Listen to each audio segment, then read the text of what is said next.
Assalamu alaikum everyone. Welcome back to our channel Ummul Khair Kitchens with Arwa.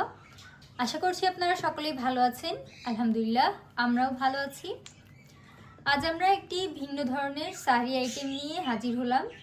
আজকের রেসিপিটির নাম হচ্ছে নবাবী স্টাইলে chicken মহারানি।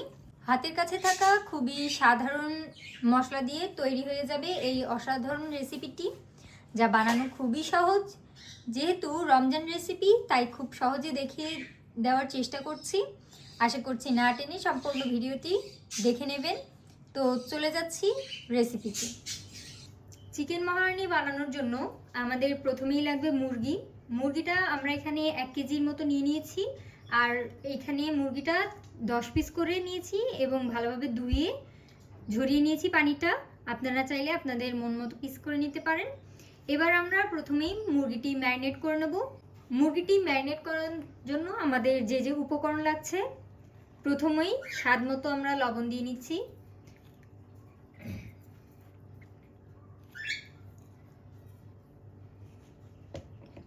লেবুর রস দিয়ে নিচ্ছি 1 চা চামচ। এবার দিয়ে নেব রসুনের পেস্ট 1 টেবিল চামচ, আদার পেস্ট 1 টেবিল চামচ। এবার দিয়ে নেব টক দই 1/2 কাপ। এবার এটাকে আমরা ভালোভাবে মাখিয়ে নেব। আমাদের মুরগিটি মাখানো হয়ে গিয়েছে। এবার আমরা এটাকে এক সাইডে রেখে পরবর্তী স্টেপে বাকি মশলাগুলো প্রসেস করে নিচ্ছি। যতক্ষণে আমরা মশলাটি প্রসেস করে নিচ্ছি, তার মধ্যে এই মুরগিটি ম্যারিনেট হতে থাকবে। এবার মহারানি মশলাটি রেডি করার জন্য আমরা একটা ফ্রাই প্যান নিয়ে নিচ্ছি। এর মধ্যে দিয়ে নিচ্ছি মৌরি 1/2 চা চামচ, জিরা 1 চা চামচ, ধনে 1 চা চামচ, শুকনো মরিচ 5-6টি। এখানে আপনারা যে যেরকম ঝাল খেতে চান সেরকম শুকনো মরিচটি দিয়ে নেবেন। এবার এখানে আমরা কিছু গরম মশলা দিয়ে নিচ্ছি। তার মধ্যে থাকছে দারচিনি 2 টুকরা, এলাচ 4 টুকরা, লবঙ্গ 4 টুকরা, গোলমরিচ 4 টুকরা। এবার এগুলোকে আমরা হালকা ভেজে গুঁড়ো করে নেব। পরের স্টেপে আমরা একটা বাটা মশলা তৈরি করে নেব। তার জন্য এখানে আমরা ব্লেন্ডার নিয়ে নিয়েছি। এর মধ্যে আমরা কিউব করে কেটে রাখা পেঁয়াজ দিয়ে নিচ্ছি 1/2 কাপ। এবার দিয়ে নেব রসুন 1 টেবিল চামচ এবং 2টি কাঁচামরিচ। দিয়ে নেব 5টা করে কাঠবাদাম এবং কাজু বাদাম। এবার এগুলোকে আমরা ভালোভাবে বেটে নেব। বেটে আমরা রান্নায় চলে যাচ্ছি। আমরা মশলাগুলো সব রেডি করে নিয়েছি। এবার রান্না করে নেওয়ার জন্য একটি সসপ্যান দিয়ে নিয়েছি। আমরা সরিষার তেল দিয়ে নিচ্ছি 1 কাপের মতো। এবার এর মধ্যে ঘি দিয়ে নিচ্ছি 1/4 কাপের মতো। আমরা ঘি কিছুটা দিয়ে নিয়েছি আর বাকিটুকু আমাদের লাস্টে লাগবে। এবার এর মধ্যে আমরা আস্ত মশলা দিয়ে নিচ্ছি তেজপাতা 3টি, দারচিনি 2 টুকরা। এর মধ্যে দিয়ে নিচ্ছি বাটা মশলা। মশলাটি আমরা লো আঁচে কিছুক্ষণ কষিয়ে নেব, নাহলে মশলায় যে কাঁচা গন্ধ সেটা কিন্তু রয়ে যাবে। আর হাই আঁচে যদি মশলাটি কষান, সেক্ষেত্রে কিন্তু মশলাটি লেগে যাবে বা পুড়ে যাবে। আমরা মশলাটি ভালোভাবে কষিয়ে নিচ্ছি।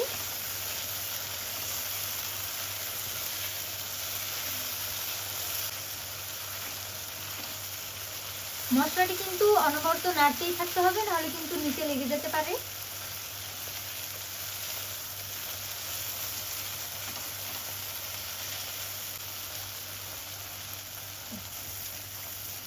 আমাদের মশলাটি কষানো হয়ে গিয়েছে। আপনারা কিভাবে বুঝবেন যে মশলাটি কষানো হয়ে গিয়েছে? দেখবেন মশলার উপরে তেলটা ভেসে উঠেছে, সেই পর্যায়ে আপনারা বুঝবেন যে মশলাটি কষানো ডান। এবার এর মধ্যে আমরা ম্যারিনেট করা গোস্তগুলো দিয়ে নেব। একটু নাড়িয়ে নিচ্ছি।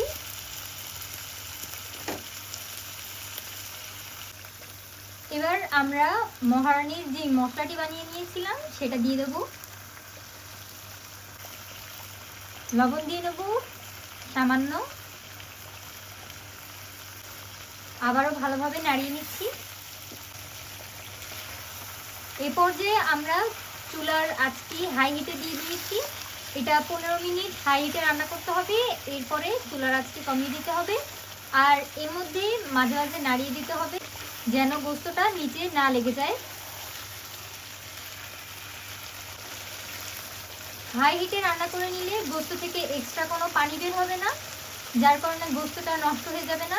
যদি আপনারা এটা লো আঁচে রান্না করেন তাহলে কিন্তু এটা থেকে এক্সট্রা পানি বের হয়ে গোস্তটা নষ্ট হয়ে যাবে।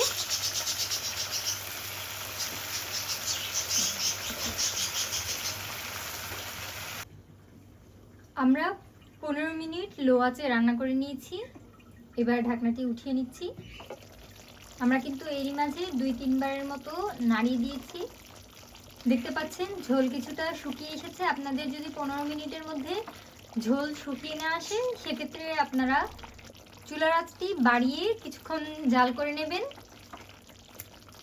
এরপরে যখন তেলটা ভেসে উঠবে উপরে বুঝবেন রান্না হয়ে গিয়েছে।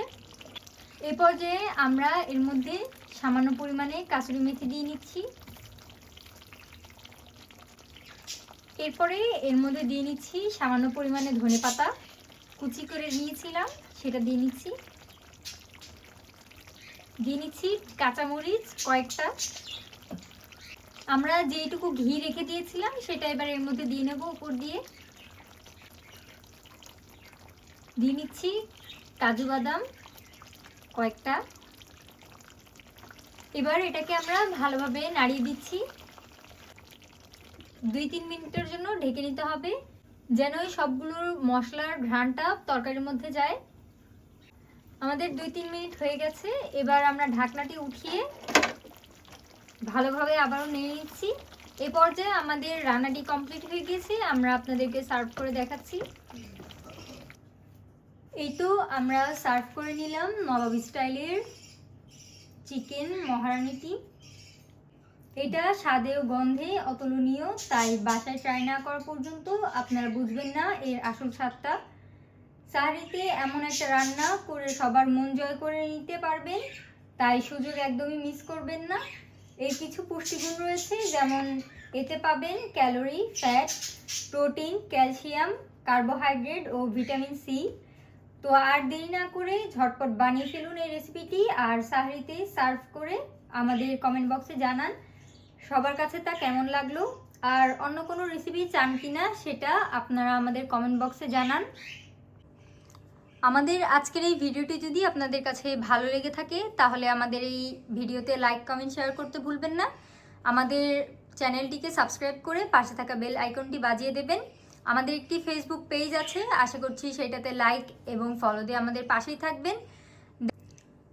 দেখা হবে অন্য নতুন কোনো একটা রেসিপিতে। সেই পর্যন্ত আপনারা ভালো থাকবেন, সুস্থ থাকবেন এবং আমাদের সাথেই থাকবেন। আল্লাহ হাফেজ।